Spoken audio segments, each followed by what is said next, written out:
Bueno, invocación de Radha. Hay una beatitud y un poder más allá de nosotros mismos que viene en ayuda de aquellos que están preparados para recibirlo.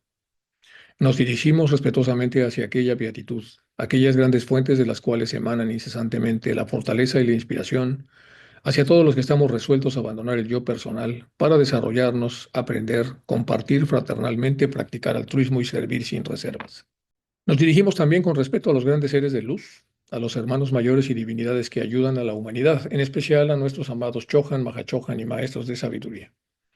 Pedimos su auxilio para comprender lo revelable de lo oculto. Permítanos trazar un puente hacia ustedes que nos bendiga y nos facilite la inspiración apropiada. También nos dirigimos a nosotros mismos, a nuestros yoes superiores, y afirmamos que queremos ser como el viento que como un pañuelo seque nuestras lágrimas, como el sol que como una antorcha todo nos lo ilumine, como la tierra que como un santuario todo nos lo posibilite, como el agua que como un torbellino todo nos lo disuelva, pero sobre todo queremos ser como el estudiante fiel, que nunca pone ni pondrá en duda a sus maestros, que siempre les agradece y les ama con devocional afecto, que siempre los admira y los respeta porque sabemos que son el divino camino que a todos nos aguarda. Y ahora sí empezamos con la sección 7 de las cartas y vamos a empezar entonces con este espacio de la carta 98. Dice el maestro Asinet, me doy perfecta cuenta de ello. Sin embargo, por más sincero que sean estos sentimientos hacia Hume, también están disimulados por una gruesa capa de engreimiento, terquedad egoísta para despertar en mí algo parecido a la simpatía. Esta es la primera idea que quiero desarrollar más.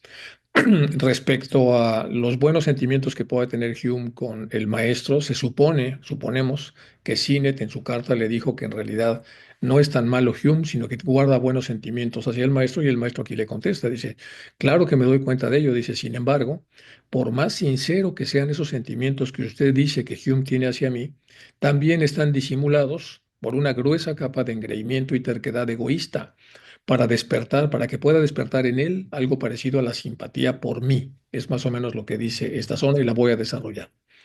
Después, en el número 2 dice, realmente después de esto el señor Hume debería haber enviado por un comité internacional de filántropos y en calidad de amigo de la humanidad en peligro para enseñar sabiduría a nuestros Dalai Lamas, porque él no actúa con franqueza y forja un plan para algo así como la república ideal de Platón con un nuevo esquema para todo lo que hay debajo del sol y de la luna. Sobrepasa mi pobre comprensión. Aquí está hablando de cómo se siente Hume en relación a todo lo que está sucediendo a su alrededor.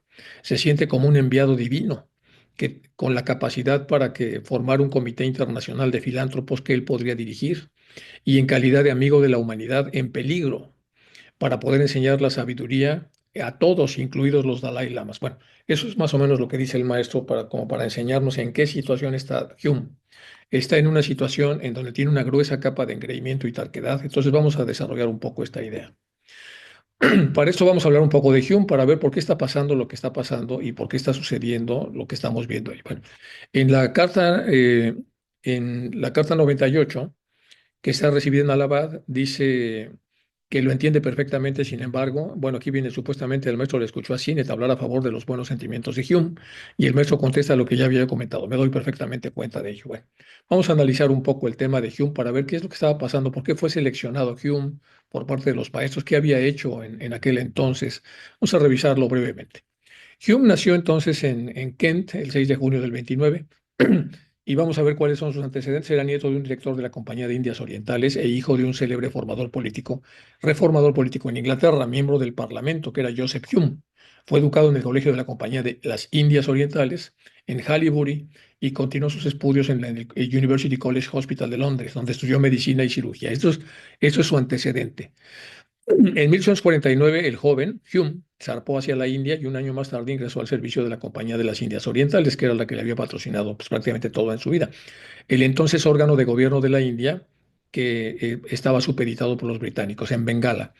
En 1853, 4 años después, se casó con Mary Ann Grindal, con quien tuvo una hija, Mary Jane, y quien se casó con Rose Scott. Su esposa murió en 1890. Hume dejó la India en 1894, es decir, estuvo de 1853, bueno, 49 hasta el 54, o sea, mucho tiempo. Hasta el 94 se instaló en el chalet famoso, la famosa casa esta que era un chalet súper residencial en King Cross Road, Upper North, en Londres. Murió a la edad de 80 y tantos años, el 31 de julio de 1912. Sus cenizas están enterradas en el cementerio de Brookwood. Y en 1973 el Departamento de Correos de la India lanzó un sello conmemorativo donde aparece el rostro de él. Esa es la síntesis. En 1950, vamos otra vez hacia atrás, Hume se incorporó a la administración pública de Bengala. Y aquí vienen varias cosas interesantes. Y a diferencia de otros funcionarios de gobierno, emprendió el estudio de las lenguas nativas, cosa que no hacían normalmente los funcionarios británicos que vivían en la India. Se interesó por las lenguas nativas de la India. Una de sus primeras actividades como funcionario de distrito fue comenzar a introducir la educación primaria gratuita. Es decir, a pesar de que era funcionario, él estuvo empujando para que todos los hindúes que estaban allí tuvieran una enseñanza gratuita, una enseñanza primaria. Y a crear un periódico en lengua vernácula local, es decir, un periódico que estuviese escrito o en hindi o en la lengua que estuviera cerca de donde él vivía. Lokmitra, el amigo del pueblo, él está en la ciudad del actual de Uttar Pradesh. Pocos años después de su llegada a la India, Hume tuvo que enfrentarse a la rebelión famosísima, esa rebelión que hemos hablado de 1857, cuando se rebelaron todos contra los británicos, durante la cual participó en varias acciones militares. Su oficial al mando, el coronel Bannerman, dijo que era el hombre más valiente que había conocido. Por su servicio a la reina Victoria, se le nombró compañero de la Orden del Baño. Vamos a ver lo que los maestros veían en él. En 1860 estaban viendo a una persona que venía de Gran Bretaña, muy bien preparado, con un intelecto privilegiado, que era sensible para la enseñanza de la educación primaria en la India. También tenía, como funcionario de distrito, cierta simpatía por estudiar las lenguas nativas y promoverlas.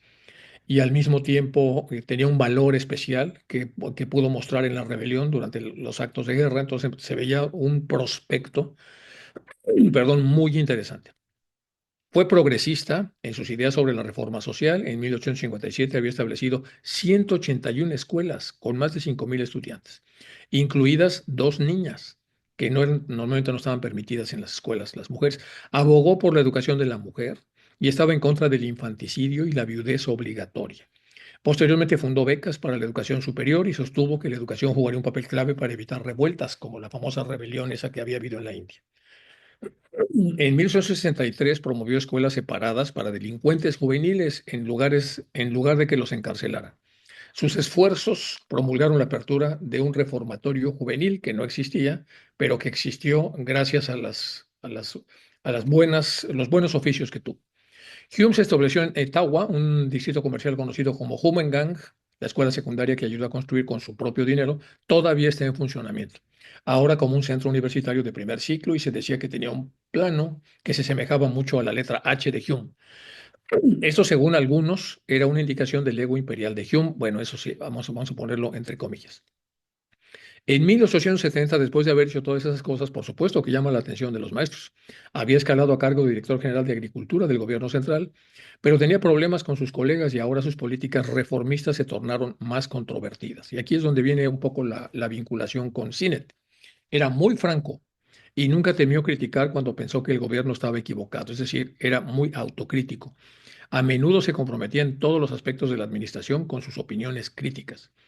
Hume criticaba la política de ingresos por tierras y sugirió que era la causa de la pobreza en la India, es decir, fue una autocrítica muy fuerte contra la forma de gobierno colonial.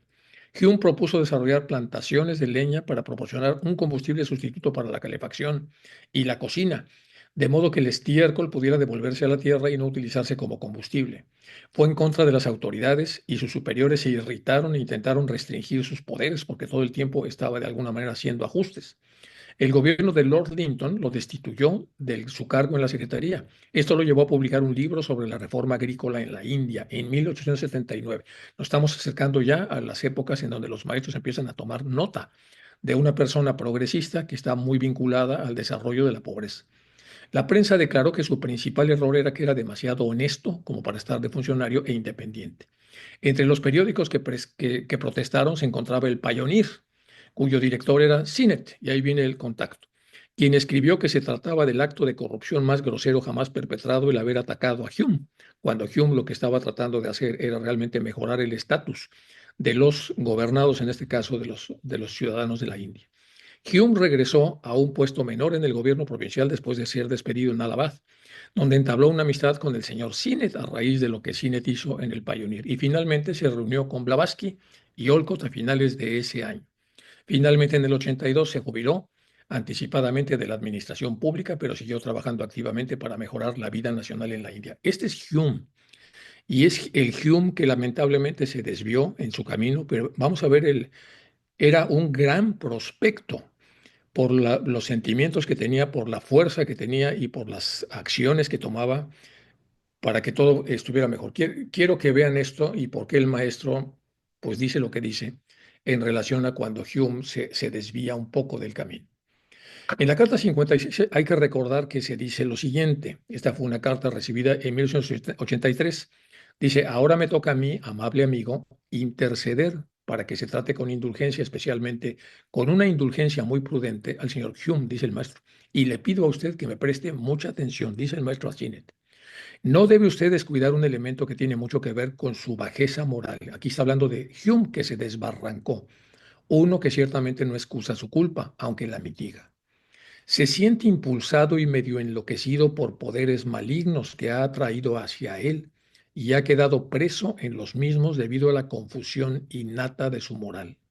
Repito, le dice el maestro a Sinet, era un gran prospecto, pero ahora se siente impulsado, hay un nuevo impulso en su interior y está medio enloquecido por poderes malignos que ha atraído hacia él y ha quedado preso de estos poderes en los mismos debido a la confusión innata de su moral. Cerca de él, explica el maestro, vive un fakir que tiene a su alrededor un aura animálica. Las maldiciones de la despedida final del señor Fern, que recordemos entonces cómo se dio todo ese lío, y no quisiera decir que fueron injustas o inmerecidas, han provocado su efecto. Bien, y si bien el adoptado de su propia creación es totalmente imaginario, sin embargo, ha desarrollado en sí, mediante prácticas imprudentes de pranayama, cierta mediumnidad Hume y ha quedado marcado para siempre. Entonces, estamos viendo que fue atrapado por agentes por hermanos de la sombra y que fue influido por alguien que se acercó a vivir cerca de lo que ya vivía, que es un fakir, que tenía una aura animálica, y por sus defectos internos, morales que tenía respecto al autoconocimiento, de pronto se desvió del camino de desarrollo y esto que era un gran prospecto, entonces se desvió.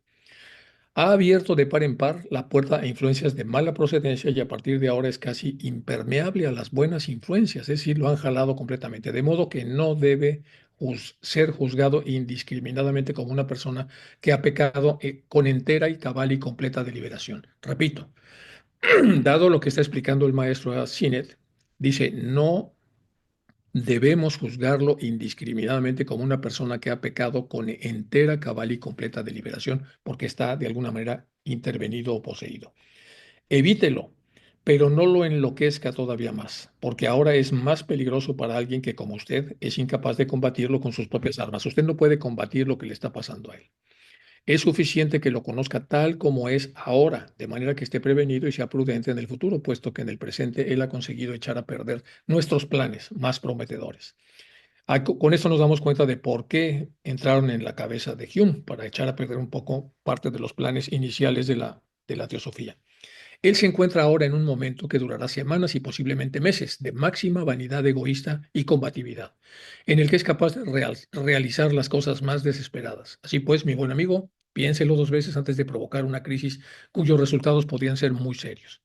Respecto a su relación con las cuestiones teosóficas, él es en gran medida chela de usted, y usted es prisionero de su flecha y de su arco. Pero puesto que usted ha actuado así, siguiendo mis instrucciones, acepto la culpa, toda la culpa, y entiéndame bien, y no permitiré que una sola partícula del actual desastre llegue a empañar el karma de usted. Esta carta es para darnos una idea del problema que está pasando con Hume, ya que estamos acabando la serie de cartas anteriores, hay que entender cómo venía de bien, cómo se cae a través de lo que el maestro está explicando acá, y en ese momento se convierte en un antagonista. Vamos a hablar un poco del tema. Creo que está levantando la mano Luz Marina, ¿es correcto? Sí, Enrique. Perdón, Luz Marina, ¿algún tema, alguna cosa?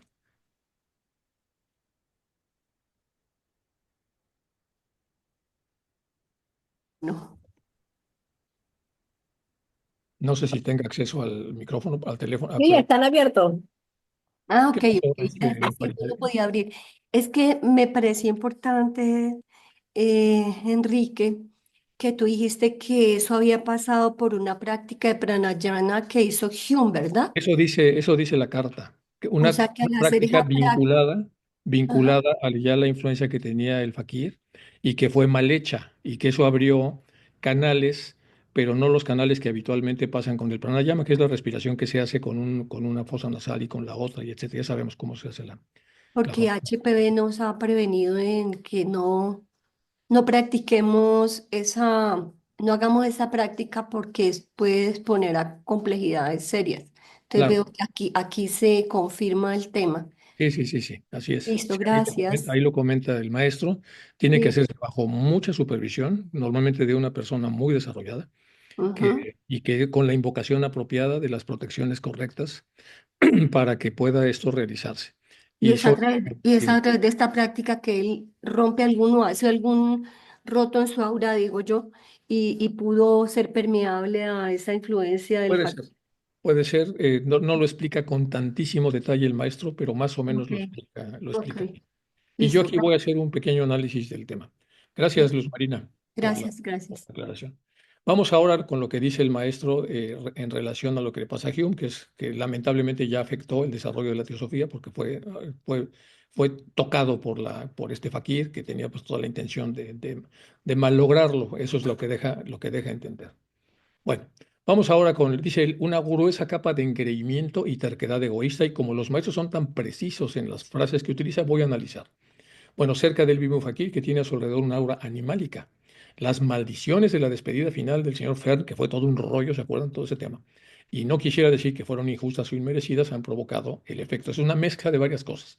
Las maldiciones, el fakir, las prácticas mal realizadas a través a través de este sujeto oscuro, bueno, llegaron a medio enloquecer a Hume.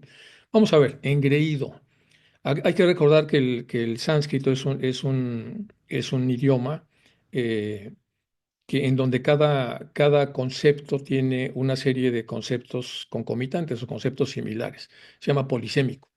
Entonces, engreído, la polisemia que hay en castellano, por lo menos es soberbio, altanero, arrogante, envanecido, petulante, jactancioso, orgulloso, presumido, creído, o sea, todo eso ve una persona engreída. Y podemos ver diferentes rostros durante mucho tiempo.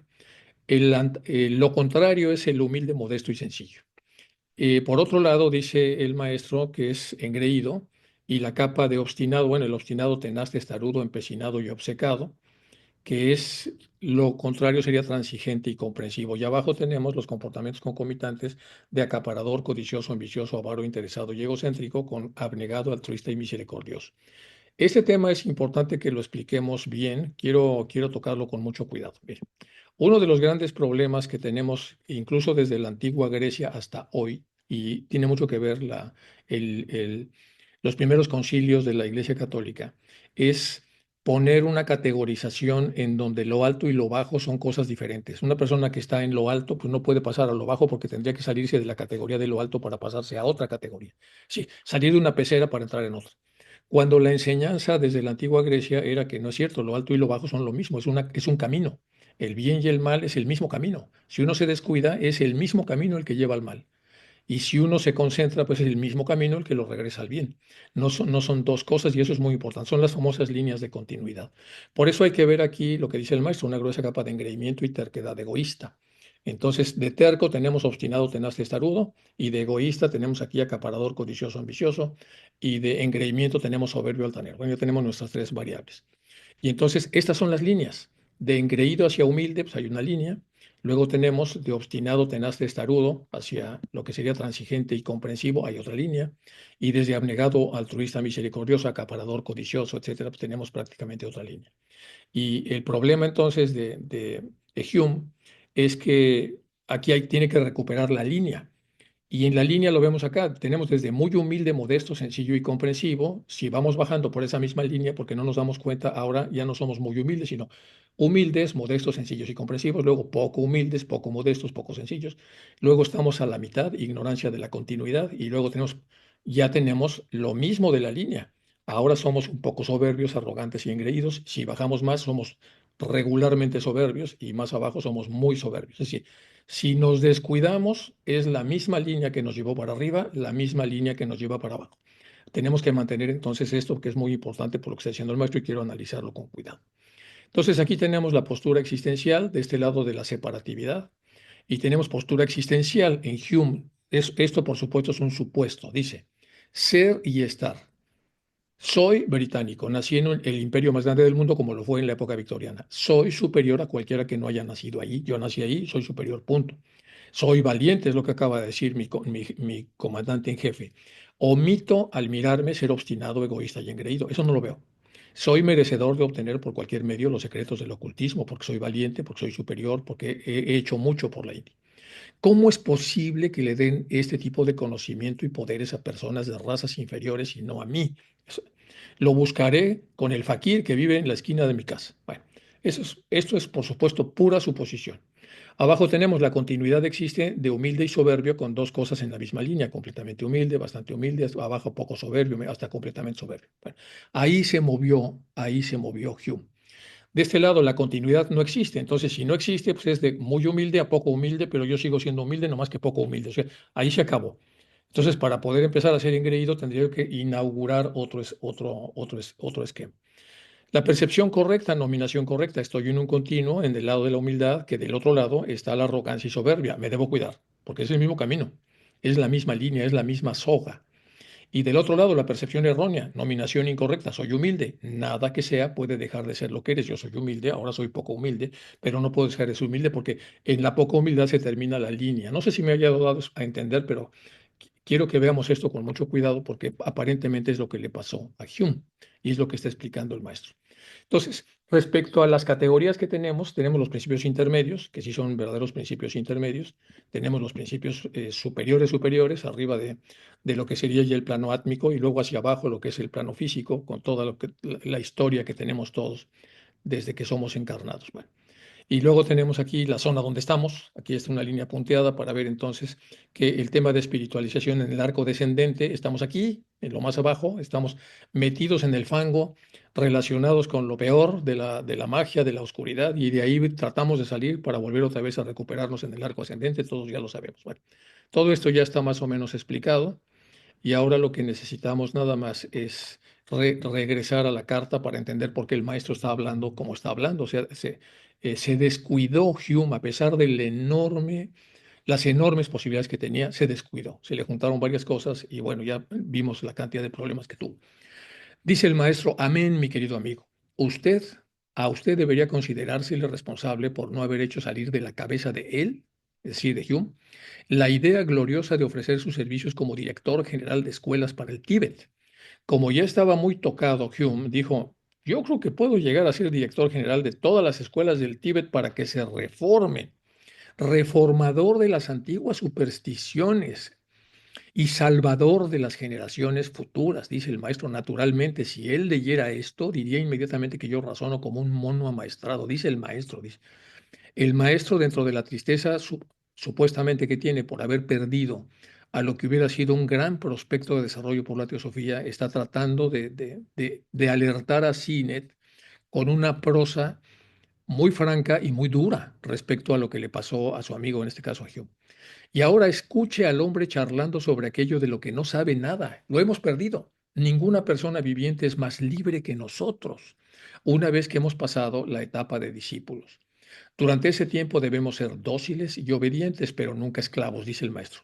Dóciles y obedientes, pero nunca esclavos. Es decir, soy dócil y obediente porque tengo la libertad de serlo, no porque tenga yo la subordinación necesaria que promueve la esclavitud. Soy libre antes que todo y dentro de esa libertad yo decido ser dócil y obediente. De lo contrario, si pasáramos nuestro tiempo argumentando, nunca aprenderíamos nada en absoluto porque la argumentación puede estar en cualquiera de los dos lados. Lo demás lo pongo en gris oscuro porque es claro porque ya habíamos hablado de este tema. Bueno, y ahora terminando esta aclaración de la carta 98, vamos con la carta 99 que tiene también mucha tela. Vamos a arrancar entonces la carta 99. Carta enviada por Hume. Es una carta que Hume envía el 20-11 de 1880 ya. Y se la envía a Kotomi. Y vamos a ver cómo está él en esta fase de transformación interior que lamentablemente lo tocó muy profundo. Dice, mi querido Kotomi, le pone, bueno, Dear Kotomi, pero aquí lo traducen como mi querido Kotomi. He enviado a CNET la carta que usted me escribió y él me ha enviado amablemente la que usted le ha enviado a él. Bueno, quiero hacer algunas observaciones sobre esta última carta. No para poner objeciones, dice él, sino porque estoy realmente ansioso de que usted me comprenda. Estoy ansioso de que usted me comprenda. Es muy probable que sea presunción mía, pero tanto si es así como no, estoy profundamente convencido de que yo podría actuar con eficiencia tan solo con que viera la manera de hacerlo. O sea, yo puedo ser muy eficiente si me dicen cómo. Y no puedo soportar la idea de que usted me eche en cara algunas malas interpretaciones de mis puntos de vista. Repito, y le dice a Kotomi, no puedo soportar la idea de que usted me eche en cara algunas malas interpretaciones de mis puntos de vista. Usted no me entiende, está diciendo. Y sin embargo, cada carta suyo que leo me demuestra que todavía no se da cuenta de cómo pienso yo y de cómo siento. O sea, usted está equivocado respecto a lo que piensa de mí. Para explicar esto, me atrevo a anotar unos cuantos comentarios sobre su carta a CINET. Bueno, esta es la primera parte donde lo que está diciendo él en esta zona, por eso lo pongo en rojo, le dice al maestro Gotomi que quiere hacer aclaraciones, que él se le podría sacar mucho provecho, pero que como no se le entiende, y que ha habido muchas como malas interpretaciones. Bueno, está diciendo que le dice el maestro, usted no entiende cómo me siento yo, ni qué es lo que pienso y lo que sea. Entonces, por eso voy a hacer algunas aclaraciones, dice. Dice usted, y empiezan aquí las aclaraciones que hace.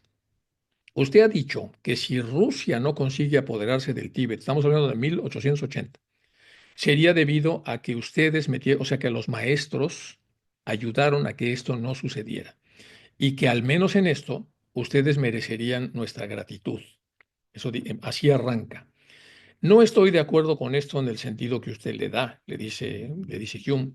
Si yo creyera que Rusia quería gobernar en general al Tíbet o a la India, de tal manera que hiciera más felices a todos sus habitantes de lo que ahora son bajo los gobiernos existentes, yo mismo vería con buenos ojos y trabajaría para que esto sucediera. Vean lo que dice aquí Hume. Si yo creyera que Rusia querría gobernar en general al Tíbet o la India, de tal manera que hiciera más felices a los habitantes de lo que ahora son bajo los gobiernos existentes, yo mismo vería con buenos ojos y trabajaría para que eso sucediera. Ojo, ojo lo que dice. Pero por lo que puedo juzgar, el gobierno ruso es de un despotismo corrupto, hostil a la libertad de acción individual y por lo tanto hostil al verdadero progreso, etcétera, etcétera. Luego sobre el Bakil, que se supone que estaban hablando de un Bakil es abogado, que habla inglés, está hablando algunas otras cosas. Bueno, vamos a empezar a concentrarnos con lo que está diciendo este Hume, que ya está bastante tocado en relación a las cosas, se está poniendo ya no a la par del maestro, sino arriba del maestro, diciendo que no entiende las cosas y aquí ya está cuestionando algunas de las cosas que el maestro, de acuerdo a lo que le preguntaban, pudo contestar. Vamos a contextualizarnos un poco para saber qué es lo que está pasando ahí.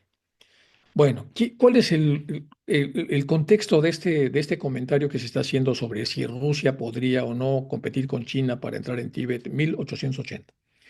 En 1880 el gobierno ruso estaba en manos de Alejandro II, el zar, quien fue emperador del imperio ruso desde 1855 hasta que lo asesinaron en el 81, es decir, un año después iba a ser asesinado. El gobierno zarista era una forma de gobierno absolutista, también conocido como régimen zarista o autocracia zarista. En la década del 80, cuando estamos hablando de esta carta, Rusia inició un proceso de modernización capitalista. Tras el asesinato de Alejandro II, que ya vimos que va a ocurrir un año después, entre 1881 y 84, se produjeron disturbios antisemitas en Ucrania, al sur de Rusia, a los que se dio el nombre de los pogroms. Hubo disturbios antisemitas que arrasaron Ucrania y el sur de Rusia entre el 81 y 84, tras el asesinato del zar Alejandro II. Es decir, había problemas antes de por el tipo de dictadura que estaban viviendo los rusos de 1855 hasta el 80, muchos años, y después cuando viene el asesinato del zar. Ahora vamos con China. China, 1980. Estaba más o menos reciente la rebelión de Taiping, ocurrida durante uno de los momentos de mayor debilidad de la dinastía Qing en China. Fue uno de los conflictos más sangrientos que haya visto la humanidad. La mayoría de estudios estiman la cifra de fallecidos entre 20 y 30 millones de personas en esa época, es decir, muchísimos muertos. El fracaso del tratado para satisfacer los objetivos británicos de mejorar el comercio y las relaciones diplomáticas condujo a la Segunda Guerra del Opio, 1856-1860. Es lo que estaba pasando en China. Eso es en Rusia y eso es en China. Y aquí Hume dice que los maestros se pensaron si podían permitir que Rusia entrara en el Tíbet o no. Y entonces por eso es que está reaccionando Hume a eso, por eso quiero poner el contexto. Vamos con las letras en verde. Dice, aunque los británicos fueron retrasados por la rebelión de la India, es decir, como se rebelaron los hindúes, parte del ejército británico tuvo que atender ese tema en 1857, respondieron al incidente Arrow, a pesar de estar debilitados, aprovecharon el incidente Arrow en 1857, atacando a Guangzhou, es decir, abrieron un segundo frente de batalla desde el río de las Perlas. Ya Mai Chen, que se convertiría en gobernador de las provincias de Guangdong, alertó a los soldados chinos en los fuertes, después de tomar los fuertes cercanos de Cantón sin mucho esfuerzo. Bueno, la Armada Británica atacó la ciudad y ganó. El Parlamento británico decidió tomar compensación de China basándose en el reporte del incidente del Arrow presentado por Harry Parkes, el cónsul británico de Guangzhou. Francia y Estados Unidos y Rusia recibieron invitaciones para adherirse al Reino Unido en una alianza en contra de China. Francia se unió a la acción británica contra China, provocando por la ejecución del misionero francés, el padre Auguste Chapdelaine, que fue llamado el incidente de Auguste Chapdelaine por parte de las autoridades locales de la provincia de Guangzhou. El Imperio Ruso y Estados Unidos invitaron a Hong Kong a unirse a la causa anglo-francesa. Entonces se juntaron lo que era Hong Kong, Estados Unidos, Rusia y Francia para lo que sería la Segunda Guerra del Opio. Bueno, vamos de este lado con el incidente Arrow. ¿Qué es eso? Es lo que estaba pasando en la cabeza de los maestros cuando decidieron ayudar a que el Tíbet no cayera en manos de Rusia. Bueno, el incidente Arrow del lado de los británicos. Es el nombre dado al incidente diplomático que el Reino Unido causó como causus belli para declarar la Segunda Guerra del Opio. Bueno, el incidente se produjo en otoño de 1856, cuando oficiales del King requisaron un barco pirata, el famoso Arrow, barco pirata, y detuvieron a parte de su tripulación china. Bajo la falsa pretensión de que el barco estaba matriculado en Hong Kong y era por lo tanto británico, las autoridades británicas de Hong Kong aprovecharon la confusión en torno al incidente para exigir reparaciones económicas y la libertad de los piratas. Ante la negativa de las autoridades chinas, porque dijeron, a ver, este no es un barco británico, es un barco pirata. Y en segundo lugar, está pirateando mercancía que ya fue confiscada. Entonces dijeron, pues claro que no, no vamos a compensar económicamente ni vamos a devolver a los prisioneros, son piratas. Entonces, ante la negativa de las autoridades chinas a acceder a esto, el Reino Unido desplegó su flota en el Río de las Perlas y bombardeó Cantón, dando comienzo a la Segunda Guerra del Opio. Es decir, la Segunda Guerra del Opio empezó a raíz de esta petición que fue hecha de una manera para provocar de alguna manera la guerra. Del otro lado, entonces, viene ya lo que sería la guerra, y es una guerra que ganaron, obviamente, la coalición en contra de los chinos. Bueno, eso estaba pasando, y entonces los maestros tenían la alternativa de cuidar que el Tíbet no fuese tocado ni por rusos ni por chinos, que es lo que está de alguna manera diciendo Hume, aunque nosotros no tenemos la evidencia o la carta donde el maestro haya expresado eso.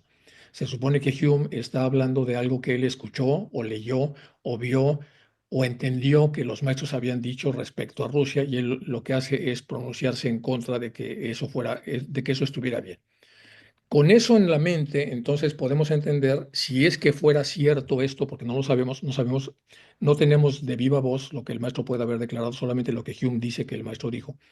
Pero si eso fuera así, tenemos que entender lo que estaban viendo los maestros respecto a lo que estaba pasando en el muy anunciado que ellos vieron, la posibilidad de que el zar fuera asesinado el año siguiente con todo el lío que iba a venir y encima lo que mucho que iba a contaminar el Tíbet esta decisión, y lo que estaba pasando en China después de la Segunda Guerra del Opio. Bueno, volvamos a la carta.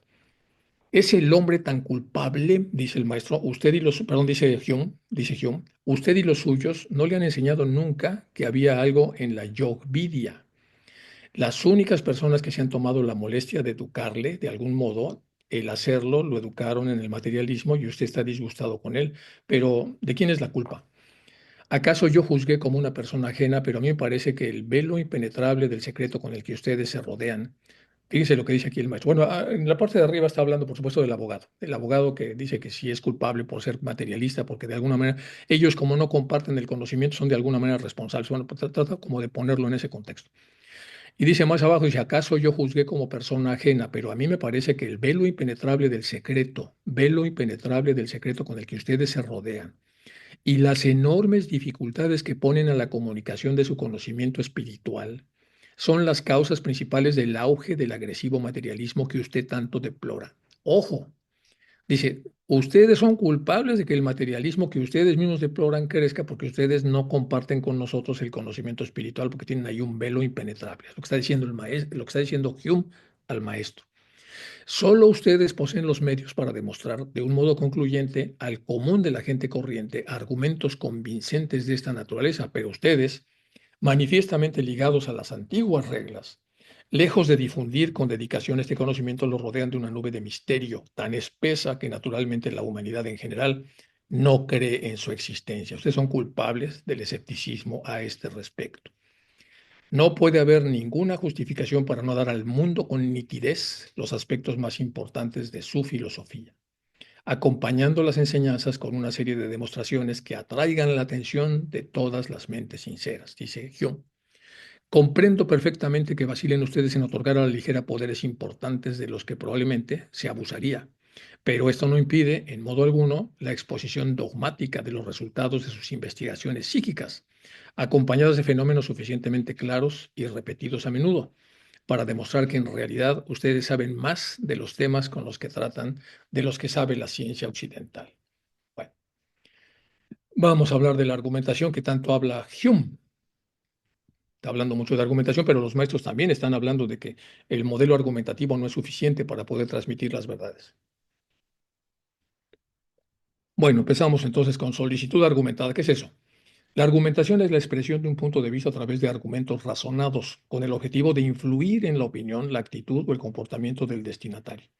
Es decir, un modelo argumentado no es una conversación de exploración, es una conversación en donde el que argumenta trata de mover a la contraparte a que se mueva donde él, por la fuerza de sus argumentos, desea que se mueva. La argumentación puede tener dos formas. La apología, se defiende un punto de vista a través de fundamentos para convencer al receptor, se le dan un montón de datos, o la demostración, que se proporcionan datos objetivos y verificables que sostienen las tesis o proposiciones, es decir, ideas incontrovertidas o bien tesis y propuestas. Y las enormes dificultades que ponen a la comunicación de su conocimiento, dice Hume, de este lado lo voy a contestar, cómo se escriben los textos argumentativos como los que escribe Hume. La estructura argumentativa propuesta por Christian Plantin tiene que ver con el proceso mental de la formulación de argumentos. A la hora de escribir textos argumentativos, sin embargo, no suele haber una estructura fija, sino que existe una relativa libertad con respecto a cómo se organiza la información. Entonces, veamos, las premisas deben darse antes de la conclusión.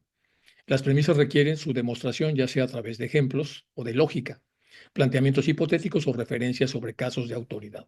La validez de los argumentos debe demostrarse en el texto mismo. El cierre del texto suele ser la conclusión a la que se llega luego de reconocer los argumentos para decir es que esto es así. No hay otra manera de verlo.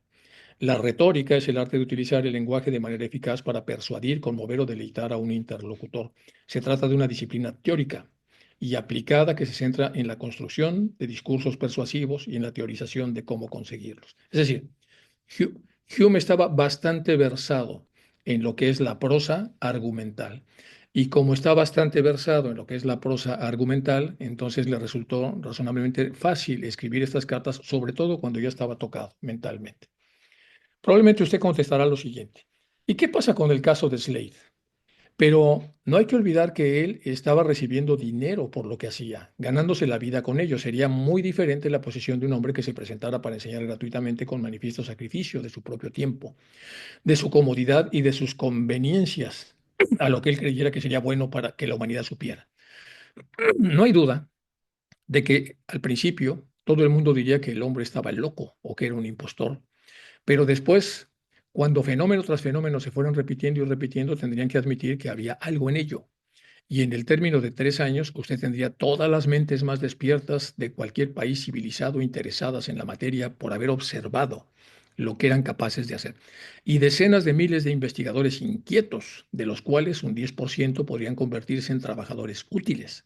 Y posiblemente uno entre 1000 desarrollaría las cualidades necesarias para convertirse finalmente en adepto. Eso dice Hume. Si ustedes desean causar efecto en las mentes nativas a través de las mentes europeas, este es el modo de hacerlo. es lo que dice él. Desde luego, estoy hablando sujeto a ratificación e ignorante de las condiciones, posibilidades, etcétera. Pero en todo caso, no se me debe considerar responsable de esta ignorancia porque no me quieren dar el conocimiento. Vamos con Slade. ¿Quién es el famoso Slade que está metiendo aquí este hombre? Bueno, vamos a hablar un poquito de este tema para entender de qué se está hablando. Tal como veo la cuestión que ha planteado el doctor Harlock con el doctor Huxley, me sugiere la comparación de dos hombres que miran al mismo objeto distante a través de un telescopio.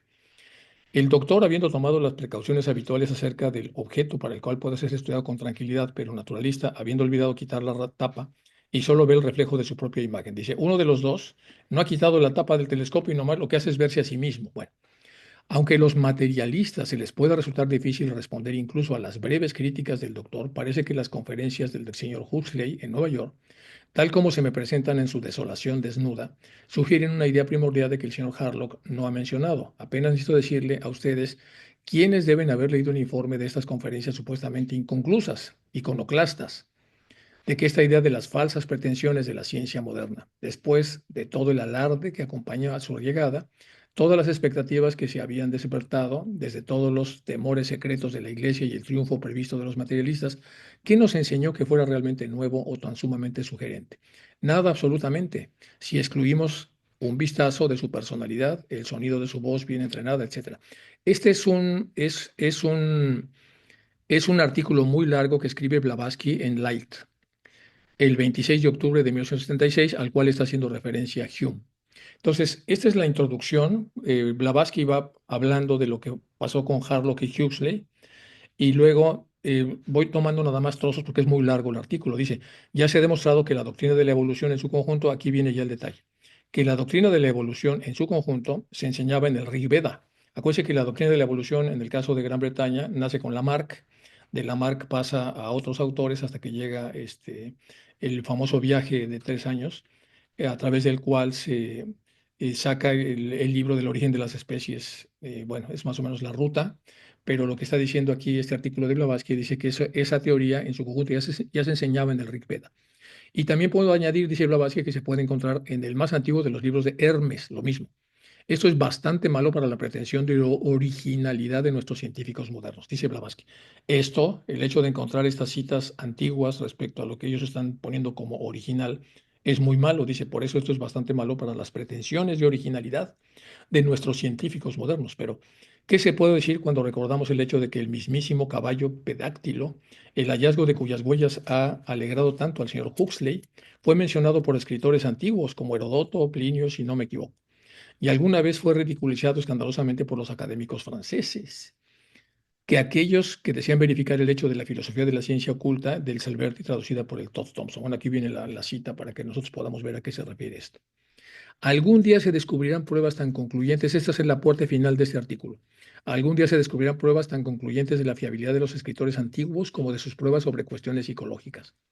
Lo que Niebuhr, el materialista alemán, hizo con la historia de Tito Livio, de la que eliminó todos y cada uno de los múltiples hechos del sobrenaturalismo fenomenal, los científicos parecen haber acordado ahora tácitamente hacerlo con todos los autores antiguos. Lo que hizo el naturalista Niebuhr es que tomó la historia de Tito Livio y quitó dentro de esa historia todo lo que parecían ser cosas sobrenaturales, que le llama sobrenaturalismo fenomenal, para dejar una historia como física, una historia en donde lo sobrenatural no tuviera nada que ver, y entonces eso contagió a muchos científicos para que ahora empiecen a hacerlo con todos los textos históricos, es decir, quitar toda la parte que tiene que ver con cosas que son más metafísicas. Lo que narran que puede utilizarse para reforzar la parte física de la ciencia, los científicos lo aceptan y a veces se apropian fríamente sin darle crédito. Lo que apoya la filosofía espiritista lo rechazan incontinentemente como mítico y contrario a la orden de la naturaleza. En tales casos, la prueba y el testimonio de testigos oculares no cuentan para nada. Adoptan el camino contrario al de Lord Verulam, quien argumentando sobre las propiedades de los amuletos y talismanes observa que no deberíamos rechazar todo este tipo de cosas, porque no se sabe nada hasta qué punto los contribuyen a la superstición dependen de causas naturales. Aquí es importante la forma como se trata esto, porque lo que hacen las grandes disquisiciones y discusiones que había entre personas como Verulam, en el sentido de lo que dice el que automáticamente dice es que eso no existe, eso no existe porque no lo puede corroborar. Dice, bueno, la antítesis de la crítica, esta muy dialéctica, es, tú no puedes demostrar que exista, pero tampoco puedes demostrar que no exista. Es decir, tienes que regresar a la neutralidad. Y la neutralidad es la ignorancia de que puedas demostrar que existe y la ignorancia de que puedas demostrar que no existe. Entonces, la postura de no existencia requiere una serie de reflexiones que no están aplicadas, es decir, es solamente un pensamiento automático. Como no lo puedo ver, no existe. Bueno, y ya la última parte en azul, que es la parte que importa, dice, no puede haber una verdadera emancipación del pensamiento humano ni expresión del descubrimiento científico hasta que se reconozca la existencia del espíritu, dice Blavatsky, y se acepta como un hecho la doble evolución. Hasta entonces, las teorías falsas siempre encontrarán el favor de aquellos que, habiendo abandonado al Dios de sus padres, se esfuerzan en vano por encontrar sustitutos en las masas nucleadas de materia. Es decir, han abandonado el Dios de sus padres y ahora lo que hacen es hacer un culto a la materia de lo demostrable, del plano físico. Y de todas las cosas tristes que se puedan ver en esta era de engaños, ninguna es más deplorable, aunque su futilidad es a menudo ridícula, que la conspiración de ciertos científicos para acabar con el espíritu mediante su teoría unilateral de la evolución y destruir el espiritismo, acusando a sus médiums de falsas pretensiones. Bueno, eso dice Blavatsky. Quien quiera ver el artículo es muy interesante. Y a eso se refiere el famoso Slade. El caso Slade, que es el caso en donde se discute mucho ya vimos la expansión del materialismo por no haber encontrado las personas que defienden al espiritualismo o a la vida espiritual con datos concluyentes que puedan hacer que las personas tengan una visión más equilibrada. Es lo que supuestamente estaba tratando aquí de decir Hume, otra vez echándole la culpa a los que no han salido a defender esto. Bueno, llego ahora al pasaje, dice Hume. ¿No se le ha ocurrido a usted que las dos publicaciones de Bombay, si no influidas, por lo menos no se hizo nada para evitarlo por parte de aquellos que hubieran podido hacerlo, porque vieron la necesidad de levantar toda esa agitación para conseguir el doble resultado de crear una distracción necesaria después del escándalo del broche, que ya sabemos qué es, y tal vez poner a prueba la solidez de su interés personal en el ocultismo y la teosofía? Dice, ¿no cree usted que hay ahí un gato encerrado? Yo no digo que esto fuera así, dice Hume. No hago más que preguntar si esa eventualidad se presentó nunca ante su mente, si usted alguna vez se le ocurrió esto que le estoy diciendo yo, otra vez poniendo por debajo de su nivel a Hume, perdón, al maestro. Por supuesto, esto iba dirigido a Sinet, pero sin embargo yo quisiera contestarlo a mi manera. Anote todo, yo diría, cui bono. Cui bono es una expresión latina que significa pensando a quién se beneficia. Dice, ante todo yo diría cui bono, o sea, ¿quién se beneficia al lanzar semejante insinuación? Cada vez que vea usted un entuerto y un problema, pregúntese usted cui bono, es decir, ¿a quién le beneficia esto? Es lo que está diciendo aquí Hume, usando una jerga más como de abogado para otra vez argumentar. Usted debe saber si no fue así o no. Si no fue así, ¿por qué ponemos a especular respecto a lo que podía haber sido, cuando usted sabe que no fue? Si es que usted sabe que no fue. Pero si fue así, entonces yo sugiero que, en primer lugar, un asunto tan necio como este no podría poner a prueba el interés personal de un hombre por algo. Desde luego que existen cualidades de los seres humanos que solo son una especie de monos amaestrados. Por eso el maestro se burla en la otra carta de que diría que es un mono amaestrado. Desde luego que existen cantidad de seres humanos que solo son una especie de monos amaestrados. Vean ustedes ya lo muy tocado que estaba Hume, las cosas que ponía. En segundo lugar, los hermanos permitieron deliberadamente la publicación de esas cartas, deliberadamente. Solo puedo decir que, desde mi punto de vista profano, de no iniciado, creo que cometieron una triste equivocación. Otra vez les vuelve a juzgar. Y siendo el objetivo de los hermanos manifiestamente hacer que la sociedad teosófica sea respetada, difícilmente podían haber escogido un medio peor que el de la publicación de esas absurdas cartas. Pero sin embargo, cuando se hace abiertamente la pregunta de si se ha tenido en cuenta alguna vez si los hermanos permitieron esta publicación, yo no puedo evitar responder, si no lo permitieron, es inútil cualquier consideración superflua sobre la cuestión. Y si lo hicieron, me parece que cometieron una imprudencia. Luego vienen las observaciones sobre el coronel Olcott, mi querido viejo Olcott, el norteamericano, a quien todo el que conoce tiene que quererle. Vean ustedes lo que dice de Olcott acá. Bueno, aquí hay todo un tema de la parte reminiscente que quiero revisar, nomás que es muy largo. Y, y lo voy a dejar para que ustedes lo revisen en casa, para no volver a leer todo el texto, pero es sobre, en la clave de la teosofía, Blavatsky, la sección 8, sobre la reencarnación o el renacimiento, que es la memoria según la enseñanza teosófica, y aquí viene pues, la entrevista que pone ella. y es muy larga. La parte azul, que es la que más me interesa de todo esto, dice, la memoria es simplemente un poder innato de los seres pensantes, incluso de los animales, de reproducir impresiones pasadas mediante la asociación de ideas sugeridas, que es lo que hace mucho la ciencia desde que se separa de los estudios de la naturaleza. Y la parte de intuicional, que es la que nos guía para que a través de las intuiciones podamos beber de la memoria del alma, que es la memoria reminiscente, funciona diferente. Aquí utiliza a John Locke y algunas otras cosas importantes. Voy a dejar esto para que ustedes lo lean, si le sacan foto, cuando esto se publique, puedan leerlo con cuidado en sus casas para no ser muy pesada Pero aquí lo que quiero ver es una refutación de lo que dice Hume a través de lo que dice la clave de la teosofía respecto a lo que es la memoria reminiscente que se utiliza para la intuición. Bueno, vamos a verlo ahora con cierto detalle, esto, a pesar de que ustedes lo van a leer en casa. Dice, la primera y segunda edición de la obra publicada en Londres, para la tercera edición de los admisiones están muy satisfechos con la empresa editora del Theosophical Publishing House, de Adyar Madras, la cual no puede negarlo, es el primitivo hogar del movimiento teosófico moderno. Nuestro conocimiento de esta sabiduría llamada teosofía brotó de dos fuentes, las cartas de los Mahatmas y los escritos de Blavatsky. De estas cartas, esto es en la introducción de las cartas de los Mahatmas, esto está escrito ahí en el prólogo, me parece. De estas cartas, a Sinet escribió en el mundo oculto y el budismo esotérico. El del conocimiento obtenido de estos maestros de Blavatsky dio al mundo a través de Ishi Simbele, la doctrina secreta y la clave de la teosofía, la voz del silencio y otros más. Las generaciones, aquí viene lo importante, las generaciones posteriores pueden tener acceso a este conocimiento. Ojo, las generaciones posteriores pueden tener acceso a este conocimiento. Le corresponde a cada persona decidir, pero las cartas tienen su propia autoridad para los principios que enseñan. Y esa enseñanza, tanto sea doctrinal como que se refiere a la vida interna y a la naturaleza de la población, de la aprobación, es una con la de HPB, quien fue la fundadora del movimiento teosófico y discípula escogida y bien amada de los maestros, su representante y su amanuense. Independientemente de cualquier otra cosa que los estudiantes de teosofía estudien, estas cartas deben leerse, sus enseñanzas deben asimilarse y deben ser puestas en práctica, y sus advertencias escuchadas, porque eso es teosofía. Eso dice el prólogo. Entonces, repito, independientemente de cualquier otra cosa que el estudiante de teosofía estudiese, estas cartas deben leerse, sus enseñanzas deben asimilarse y deben ser puestas en práctica y sus advertencias deben ser escuchadas, porque eso es entonces la base de la teosofía. Vamos ahora a ver un poco lo que ustedes van a leer después para entender este contexto. Tenemos entonces a Hume trabajando con su cerebro físico, que es totalmente argumental, es el razonamiento superior, es el argumentativo, es decir, la lógica simbólica o la lógica lineal. Y luego tenemos el discernimiento inferior, que consiste nada más en poner la totalidad de los elementos y poder encontrar lo que es mejor y lo que es peor.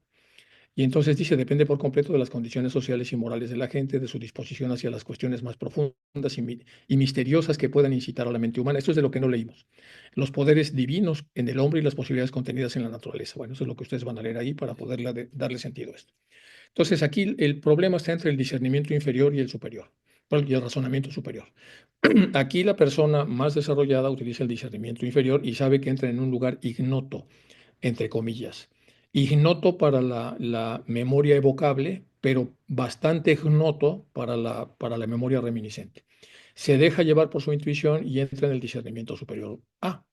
De ahí se pasa al discernimiento superior B y al C. Bueno, y este es el contenido reminiscente de la memoria del alma, que está más cerca de la parte más alta. Este es en la carta 1 del maestro KH, se habla de esto. Cuando está hablándole a Sinet que quería repartir volantes en Hyde Park para que la gente escuchara de los maestros, ya no. Y aparece una parte en azul que dice, el éxito de un intento de la clase que usted propone, que es una difusión masiva de la teosofía, tiene que calcularse y tiene que apoyarse en un perfecto conocimiento de las personas que le rodean. Depende por completo de las condiciones sociales y morales de la gente y su disposición a las cuestiones más profundas y misteriosas que puedan incitar a la mente humana. Los poderes divinos en el hombre y las posibilidades contenidas en la naturaleza. ¿Cuántos habrá incluso que entre sus mejores amigos, entre aquellos que le rodean, que se interesasen algo más que superficialmente por estos problemas abstrusos? Podría contarlos con los dedos de su mano derecha, señor Sinet. Su raza se vanagloria de haber liberado en su siglo al genio tanto tiempo aprisionado en el estrecho molde del dogmatismo y la intolerancia. El genio del conocimiento, de la sabiduría y del libre pensamiento, pero están mal. Realmente no lo han liberado, lo único que hicieron fue cambiarlo de rostro. Es como un segundo barniz. Esto lo explicaremos con más detalle, este camino que va hacia el discernimiento superior a través del trabajo profundo y fecundo que hace un ser humano para poder ir mejorando su vibración y tener acceso cada vez más entonces a todas las fuentes de conocimiento interna. Continuamos con la carta. Recordar, está hablando de Olcott todavía. Yo simpatizo plenamente con todo lo que usted dice en favor de Olcott, es lo que está diciendo Hume, pero no puedo por menos que excluir los términos en los cuales usted le alaba. Yo creo que exagera, está diciendo aquí el maestro. Porque vienen a decir que él no pregunta nunca, sino que siempre obedece, como que usted lo alaba porque nunca lo pone, nunca lo critica a usted, todo siempre obedece. Claro, pues por eso usted lo alaba, dice Hume. Vean ustedes la manota que tiene aquí el mago que está metido ahí en la cabeza de Hume, lamentablemente. Esto es de nuevo la organización jesuítica. Y esta renuncia al propio discernimiento es la negación de la propia responsabilidad personal, esta aceptación de los dictados de voces ajenas, esta aceptación de dictados de voces ajenas como sustituto de la propia conciencia de uno, en mi opinión, es un pecado de una magnitud nada corriente, dice Hume. Más aún, me siento obligado a decirle que si esta doctrina de ciega obediencia es una doctrina esencial en su sistema de los maestros, dudo mucho que ninguna luz espiritual que ella pudiera conferir compensará a la humanidad por la pérdida de esa libertad de acción personal a la que tenemos derecho, casi está diciendo, de ese sentido de responsabilidad personal individual, de lo cual esta doctrina les privaría al exigirles que tengan una obediencia ciega. Pero si de lo que se trata es de lo que yo reciba, siempre instrucciones para hacer esto o aquello, sin comprender el cómo ni el por qué, sin un escrutinio de las consecuencias ciego e incauto, moviéndome de inmediato y cumpliéndolas, entonces, francamente, para mí, el asunto está terminado. Yo no soy una máquina militar, soy un enemigo declarado de la organización militar, amigo y defensor del sistema industrial y cooperativista, y no formaré parte de ninguna sociedad o corporación que se proponga limitar o controlar mi derecho al propio criterio personal. Dice. Aquí está hablando entonces de la organización jesuítica. La organización jesuítica viene en un libro que se publica en 1735 que se llama Las reglas de la Compañía de Jesús y la Carta de la Obediencia. Y aquí se abre bueno, se hace una reinterpretación de la cultura ignaciana y dice la obediencia jesuítica es un tipo de obediencia ciega que se practicaba antes de las reformas del Concilio Vaticano II, es decir, en el Concilio Vaticano I. En el Concilio Vaticano I, bueno, vamos a ver un poco aquí de la historia para entender por qué está tocando Hume la organización jesuítica, que así se llamaba. Bueno, en este tipo de obediencia, los jesuitas y otros religiosos cumplían las órdenes de la autoridad sin demora y sin discutir, o sea, rápido y sin discutir. La base de esta obediencia era la idea de que el que ordenaba podía equivocarse, pero no, el que obedecía no. O sea, el que ordena, que es el Papa, se puede equivocar, tiene derecho, pero el que obedece no. El que obedece, si desobedece, se está equivocando. El Concilio Vaticano I fue el concilio ecuménico de la Iglesia Católica que se llevó a cabo en la Basílica de San Pedro en Roma en 1870, es decir, antes de que se escribiera esta carta. Fue convocado por el Papa Pío IX para enfrentar el racionalismo y el galicanismo, así como las desviaciones teológicas y el laicismo que surgieron en Europa en los siglos XVII y XVIII. Bueno, como empezó a hacerse muy complicada el que se mantuviera en la escala de poder el Vaticano, se hizo el Concilio Vaticano I, y en ese se tocó lo que tenían que hacer las órdenes religiosas, donde están los religiosos, no los padres, los sacerdotes, que están normalmente en las órdenes, y una de ellas, por supuesto, es la que tiene que ver con la Compañía de Jesús, con los jesuitas. Por eso él toca así. Dice, esto es de nuevo la organización jesuítica. Eso dice él, hablando entonces de lo que había pasado en ese concilio de esa época. En el Concilio Vaticano II cambia, pero aquí está hablando del Concilio primero. ¿Qué es el galicismo del que se está hablando ahí? Bueno, el galicismo es un tema raro que pasó en Francia, en donde se discutió de si realmente los presbíteros y en general las parroquias deberían obedecer más al Papa Romano que estaba eh, tras las montañas transhumantes que a las autoridades que estaban más en el terreno galo, en el terreno francés. Entonces, el galicanismo es un conjunto de opiniones religiosas que durante algún tiempo fue propio de la Iglesia en Francia, o la Iglesia glicana, el nombre que recibió la Iglesia Católica en Francia en la época de la Declaración del Clero de Francia de 1682, y la Constitución Civil del Clero, emitida durante la Revolución Francesa. Estas opiniones se contraponían a las ideas de que dominaban ultramontañas, que tiene un nombre en italiano, pero no lo puse, que significa al otro lado de las montañas, haciendo alusión a Roma. es decir, más allá de los Alpes. El ultramontanismo afirmaba la autoridad del Papa sobre los reinos temporales del resto de Europa, haciendo especial hincapié en un episcopiado supremo para el obispo de Roma con jurisdicción universal inmediata. Esto condujo eventualmente a la definición por parte de la Iglesia Católica del dogma de la infalibilidad del Papa. ¿Por qué? Porque el Papa no puede equivocarse. Y eso es entonces el Concilio Vaticano I. Para poder entonces trabajar sobre la obediencia ciega, se trabajó sobre la idea de que el Papa no se equivoca. El galicanismo tendía a restringir la autoridad del Papa en favor de los obispos y de los representantes del pueblo, encarnados en el estado del monarca, es decir, en un estado gobernado por el rey. Con todos los defensores más respetados de las ideas galicanas no disputaban la primacía del Papa en la Iglesia, sino su supremacía e infalibilidad doctrinal. Creían que su forma de considerar la autoridad del Papa, más en línea con el movimiento conciliar y a fin de los ortodoxos y anglicanos, era más conforme a las Sagradas Escrituras y a la tradición y no necesariamente a lo que el Papa decía. Al mismo tiempo creían que su teoría no transgredía los límites de la libertad de opinión. Esta concepción ideológica tiene su origen en el derecho consuetudinario francés del siglo XV, enfatizando luego en el gobierno absolutista de Luis XIV, que le entró mucho a esto, y les de Busset.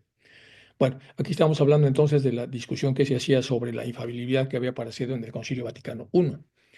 Y ahora vamos con la contaminación cognoscitiva. La contaminación cognoscitiva es el cuestionamiento intelectual, podemos aplicar este concepto al cuestionamiento intelectual del papado, del sometimiento a Roma. Bueno, produce una obediencia por conveniencia, pero al mismo tiempo un cuestionamiento de la santidad de los personajes elegidos.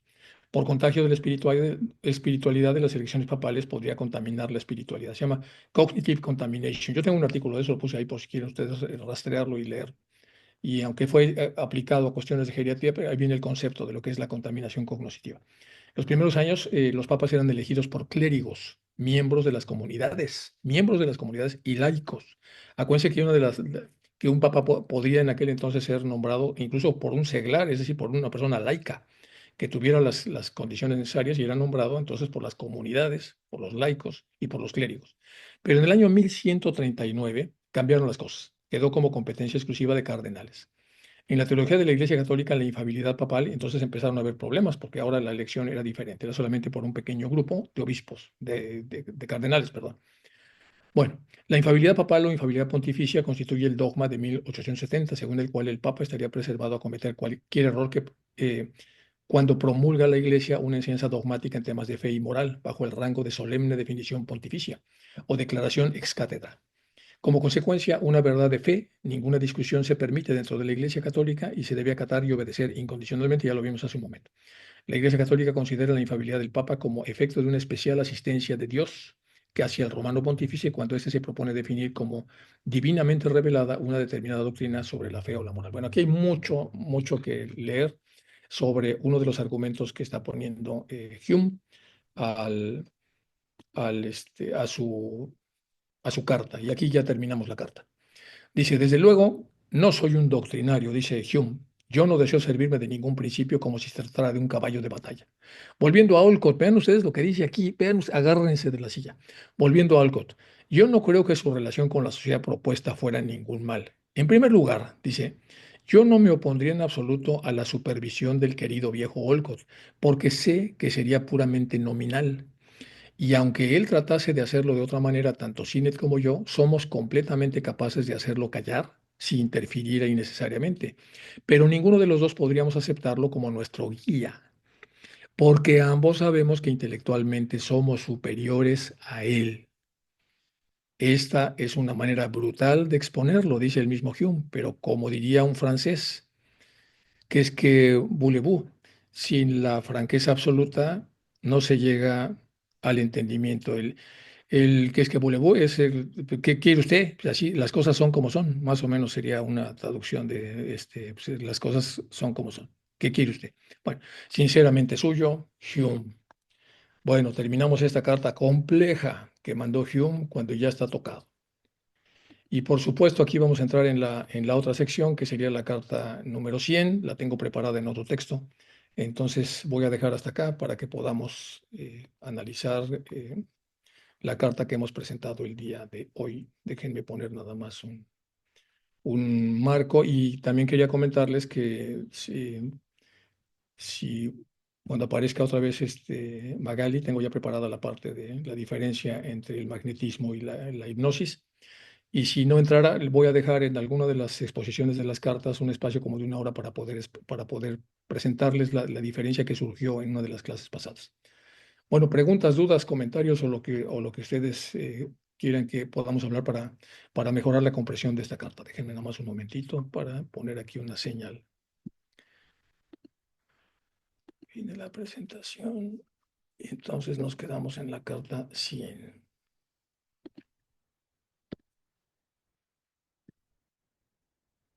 Bueno, pues a ver, chicos, preguntas, comentarios, dudas. Emilio. Emilio. Hola, Enrique. Muchas, Hola. muchas, muchas gracias porque con toda la información adicional que nos proporcionas, de comentarios, citas y llamadas a tantas y tantas fuentes, es un enriquecimiento del estudio de las cartas inapreciable. Muchísimas gracias. Y bueno, yo tengo que decir que no puedo seguir tu ritmo. Tengo que ser claro porque no puedo seguirlo. Entonces, cuando alguna carta y alguna información me interesa, tengo que volver a repasar porque sé, como lo vas diciendo, aquí os queda la información, repasarlo en casa tranquilamente o en las logias. Y efectivamente, porque hay tanta información adicional sumamente interesante, qué duda cabe, sumamente interesante. Pero repito, ahora yo aquí en directo no puedo ni puedo asimilar toda la información que sale. Y la volveré a repasar, claro que sí. Y aquí ha habido muchas cosas que me han llamado la atención y volveré sobre ello. Y otra cosita más es que, bueno, igual ha salido ya, igual lo has comentado ya y no me he enterado o no he estado en algún momento. Estas dos cartas son complementarias. Totalmente complementarias. Y repasándolo, no sé si fue la semana pasada, me di cuenta que en la primera carta que estudiamos, o sea, la anterior a esta de hoy, me di cuenta que había una llamada abajo, en la primera página, nada más empezar a estudiar la carta, que ya hacía referencia a eso, que el contenido de esa carta, la anterior, eran las respuestas del maestro que vienen numeradas, si recordamos. Sí. Vienen, eh, y entonces me llamó la atención y con esa curiosidad fui sobre ello. Y me pasé y me adelanté un poco al estudio de la carta de hoy y entonces, revisándola, leyéndola, cuando venían las llamadas, son 6 llamadas. eh, he visto que has marcado dos o tres, las dos o tres primeras, uno, dos y tres, pero la cuatro, la cinco y las 6 llamadas, me he dado cuenta que no las has eh, eh, marcado. Pero sí que me he dado cuenta que tú has hecho los comentarios, todos los comentarios que has hecho, has parado ahí para comentar con tu inestimable información tan amplia y enriquecedora. Por eso lo recalco, ¿no? Que, bueno, y ya para concluir, que con toda la información que tú proporcionas y volviendo a los comentarios adicionales, es decir, la respuesta que da en el contenido de la primera carta, de la carta anterior, que es la respuesta a todas las apartados que aparecen aquí, pues es un complemento sumamente importante.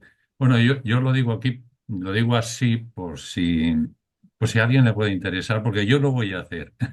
Lo Sí, voy a hacer de nuevo. Es que es sí, muy Emilio, completa. Estas dos cartas son increíblemente interesantes. claro. Y Gracias. nada más, gracias. Y te das cuenta, la carta anterior, el maestro hace un comentario con sarcasmo sobre los monos amaestrados, pero eso aparece como él la está respondiendo y Barker la pone como una carta anterior en la 97, pero él luego aparece en la 98, quiere decir que la 98 va antes de la 97. Hay cositas así que hay que entender que Barker estaba ya como saturado, no había ordenadores en esa época y entonces, bueno, al final hay pequeñas como extrapolaciones, por eso hay que estar, esa es una.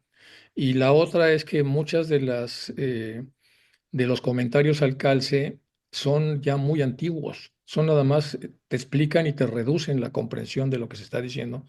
Entonces hay que ampliarlo más. Y luego aparece una parte de Chicago que tienen ellos del estudio de las cartas, que ahí podemos ver, ponen carta con carta y ponen a explicar, pero son más bien definiciones de ciertos términos. Nunca hacen una gran extensión como para poder entrar un poco en la cabeza de los maestros. Y aquí estamos hablando de algo muy gordo, de cómo se desvía completamente Hume, que aparece en las cartas anteriores, desde las 70 y pico, aparece cómo se va desviando y los maestros van reaccionando. Y ahora aquí lo volvemos a recalentar para entender de dónde viene el desvío. Por eso tuve que volver a leer la carta anterior, la 58, para poder ponernos en contexto. Al final es una correspondencia que cuesta mucho trabajo ordenar. Cualquier observación que me hagan me ayuda para poder entrar y darle como coherencia a la secuencia que pueda tener. No hemos visto las de Ginebra Hadassah, pero bueno, al final, o por lo menos la forma como las organizó. Pero yo creo que es bueno que todos entremos al final, pongamos el orden que pongamos, una cosa a veces va antes y otra va después, pero al final lo importante son lo que pasa con la mente que se le atravesó. Ya vimos mucho de narcisismo para poder entender lo que le estaba pasando y lo estamos rematando ahora para que veamos cómo el narcisismo es parte también de los problemas de personalidad que ayudaron al fakir para estropear la mente de Hume. Y entonces al final todos vamos juntando y aún así pues no sabemos realmente lo que realmente pasó, pero hacemos la lucha de tratar de entrar en la atmósfera que se vivió ahí para poder sentados ahí, como si viéramos una serie de Netflix, sentados ahí ver cuáles eran las condiciones que se estaban dando, las limitaciones que tenían los maestros para compartir la información, lo que estaba sucediendo en los reinados en Europa que llegaron ya a esa época a generar tantos problemas con los británicos, por qué los británicos se sentían como sentían. Quería yo ponerles un poco los modelos de educación de la época victoriana para entender también cómo era una construcción de narcisistas necesarios para los objetivos militares, pero eso es demasiado. Entonces hay que volverlo a acotar hacia acá. A lo que voy es que eso se puede profundizar muchísimo más, pero al final nos vamos a perder en un océano de cosas, pero hay muchas cosas que todos deberíamos reflexionar. Siempre hay algún erudito en cada rama para Sí, entender sí. y eso viene como el debate. El debate es el que te va llevando a entender por qué sí, por qué no, qué hicieron los victorianos, por qué duraron tanto tiempo, cómo se metieron con los Boers, cómo le ganaron a los Boers en Sudáfrica y por qué si estaban ahí los diamantes. Todo eso te da una idea de por qué hacen esa educación y cuál es lo bueno y lo malo. Luego, Hume venía súper bien y se desvió horrible. Eso también quería yo dejarlo claro. El Sí, hombre, sí, sí, y eso me ha parecido también muy bueno y muy importante que lo has hecho al final, traer un poco la historia de Hume, porque no siempre nos ocupamos de revisar la historia de estos personajes, de dónde vienen, solamente leemos la correspondencia, pero eso es muy importante, toda su historia, de dónde todos viene, estamos qué hizo, expuestos. qué fue, qué aportó, y eso es importante, ¿no? Porque de eso también, y en algún momento dado el maestro se lo reconoce, no solamente lo malo todo su orgullo y su desviación lamentable que tuvo posteriormente, pero tuvo cosas buenísimas Sí, y yo sí, creo sí, que sí. es de recibo ponerlo también ahí, ¿no? Que no todo es malo. No, era un gran proyecto. Madre de Dios, ¿quién es uno para ponerse a juzgar, ¿no? El mérito que ellos tenían para haber tenido ese acercamiento no fue así porque sí. Esa es mi percepción, ¿no? Que fueron personajes que, aunque no llegaron a buen puerto, por decirlo así, pues tuvieron un mérito. Claro. Y es una llamada para todos nosotros que tenemos que hacer méritos, poco a poco, paso a paso, y ir con buen paso, como eso le decís. Bueno, nada más, no quiero No, insistir. está muy bien porque yo me imagino, hay una convención de los oscuros y dicen, ¿a quién podemos agarrar para que destroce esto? Pues, a ver, uno con mucho intelecto, pero con algunos problemas de personalidad, con un narcisismo ex oficio, etcétera. Y dice, pues vamos a agarrarlo, porque va a hacer ahí unos destrozos monumentales. Con la potencia que tiene de su mente argumental, va realmente a poner en jaque y pues lo ficharon y él no tenía el desarrollo suficiente para protegerse. El que se protegió fue Cinet porque en repetidas ocasiones dio el ancho. Cuando el maestro le decía que, a ver, si usted falla aquí, ya no volvemos a vernos. Ahí también se pueden sacar muchas cosas. ¿Se acuerdan que en alguna de las cartas le comentó que iba a venir un problema y que si él no decidía bien, que se iba a acabar la relación? Y entonces suponemos que decidió bien porque continuó la correspondencia. O sea, pasaron una de cosas donde pues Sinet aguantó el vendaval, Hume no, pero eso a todos nos sirve como teósofos para ver que estamos expuestos todos, estamos en la línea, hay que tener mucho cuidado con lo que pensamos, lo que hacemos, lo que decimos, y el contexto que abrazamos, y hay que observar nuestros defectos porque los van a explotar los que son especialistas en estos, y los van a explotar, los van a analizar y por ahí nos van a agarrar. Y una vez agarrados, si somos grandes proyectos, pues tenemos que esperar hasta la siguiente encarnación porque nos van a dar un jalón para abajo. Entonces hay que estar como con mucho cuidado, que es por eso hice yo también lo del mal. Era un poco la intención de que pudiéramos bucear un poco en ese tema. Pero muchas gracias, Emilio. Yo valoro mucho No, no, todas gracias a las ti, Enrique. observaciones. Muchas, muchas gracias. Luz Marina, Sí, Enrique, gracias. Yo vuelvo a quedarme con el tema de que qué importante uno poder, o sea, es cada vez hay mayor insistencia en que si no se trabaja uno sí que invente y está dispuesto a revisarse y a ser como autocrítico en el buen sentido de la palabra y trabajarse con sinceridad, pues el peligro acecha. Y pues podemos tropezar bien feo, ¿no? Porque Cinet, a pesar de que sí, digamos, acató a los maestros, finalmente él sufre su descalabro, ¿no? sí, sí. Entonces, esto quiere decir, recordaba ahorita lo que leíamos en una carta anterior cuando el maestro le decía a Cinet que por este camino escabroso, ¿no? Yo lo puedo acompañar, pero usted tiene que hacer su trabajo. Claro. Entonces, si eso no hacemos los estudiantes de teosofía, olvidémonos. Y, y el camino será más largo porque a medida que uno, digamos, se enreda en el camino, pues más karma y luego más difícil. Entonces, el nivel de atención en el aquí, en el ahora y el de estar alertas debe ser una constante que debemos desarrollar y ese discernimiento cada vez mayor, pues conquistarlo en nuestra mente porque uno puede creer que discierne, pero ajá, no, no, toca mirarlo con cuidado y muy interesante. Ese Entonces, tema quiero tocarlo si muchísimas les gracias. interesa con más cuidado, el tema del discernimiento, pero más adelante, Claro, porque aquí salen montones de cosas, pero si me meto demasiado en profundización me alejo de la carta, entonces luego por eso al claro, final tengo claro. que contar cosas, pero de aquí se puede sacar que esos son los debates bonitos que debe haber en las logias, porque Magali está aquí, Magali está aquí. ya llegó Magali. Gracias, gracias Enrique, un abrazote. Hola Magali, felicidades para tu hija. Supongo que es la razón por la que te conectaste tan tarde. Te has cerrado tu micrófono, Magali, y tienes un poco del betún del pastel en la nariz. Ah, ¿de verdad? No, no, es broma. No, si esa nena vive ¿Es la de en Nueva New York? Jersey, sí, en New Jersey, sí, la que tú La, conociste, la que se llevó los libros. Ajá. Sí, sí. me acuerdo.